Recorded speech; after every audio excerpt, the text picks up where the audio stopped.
my game and just learn from them. And whatever coach wants me to do, just do that. How has waiting your turn in college helped you for what's about to come in the NFL? I would say prepare not only for NFL but in life in general. Just taught me about life. You know, everything's not going to go how you want it, but just trusting the process and learning from the ones in front of you. Just like you mentioned, I had to do the same thing in college. Just learning from the guys who are in the league with me now. You know, so and you know they gave me the motivation. They taught me the tools and little tips that allowed me to be able to sit in front of you all right now and just doing the same thing, soaking up all that I can from the older guys and just using it to critique my game and get better myself and just develop. Based on that experience, so what are the keys to getting better when you're not playing a game each week? I would definitely say taking advantage of the practice reps and mental reps. You can't watch enough film. Just film, because that's your game reps. In a sense.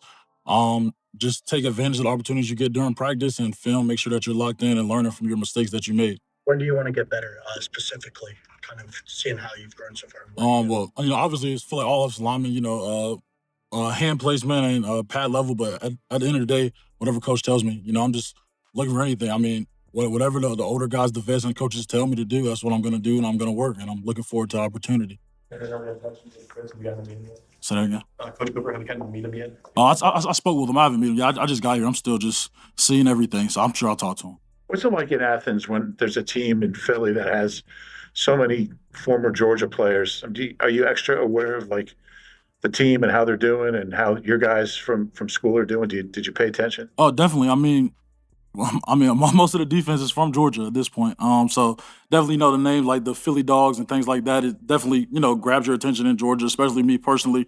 I was 17 years old playing with those guys who are here with me now. It's crazy to say that out loud, with me here in Philadelphia. So I've definitely say, it had some pull, and I was definitely able to, pay extra attention to them because I play with those guys and, I have a connection with them. So for sure. Do you think that staying in Georgia for your entire career, going against the best of the best in the SEC and everything, has helped kind of prepare and ease your transition to the NFL? Like, when you get here and you're going against defensive linemen, you've kind of already seen guys of that caliber. I would say, the University of Georgia prepared me as best as possible for the next level.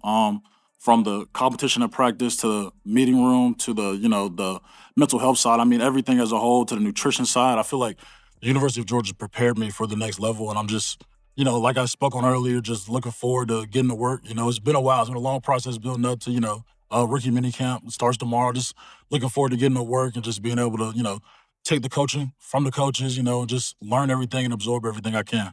You mentioned watching Philly Bulldogs today. What words of wisdom did they have for you, if any? Well, initially they were just happy to see me. They said I look different now, so that's true. I didn't have this hair, didn't have any facial hair at all, so I definitely look different.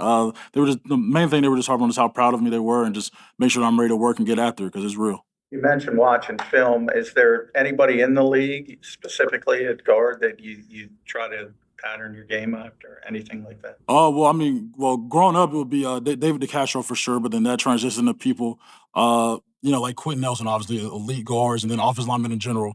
You know, I mean, we got the best tackles here.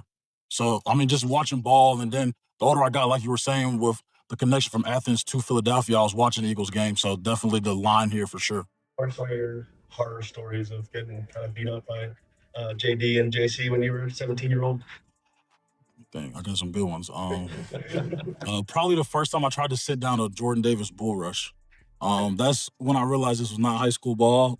And my feet were planted, but it was sliding backwards. So definitely that. And then Jalen Carter's bag is just endless as far as moves. So just getting better with him every day. Just learning from the mistakes that I made, and then just over time just keep working. The more reps, being able to end up working as hard as I can, learning things from him, and just trying to perfect my craft and get better personally. And then just knowing the transition, like you all said, just 17 years old, practicing against those guys.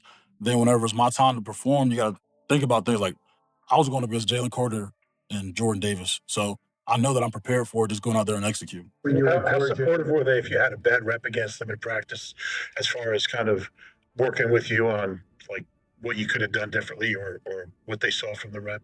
Oh, well, the main thing they understood and were, understanding with me for was, like I said, I was 17 years old.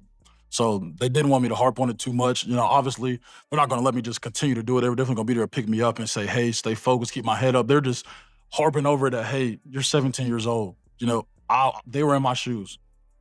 You know, they understood what it's like to be a young guy going against an older guy and just staying focused and don't let bad reps, you know, get you out of it.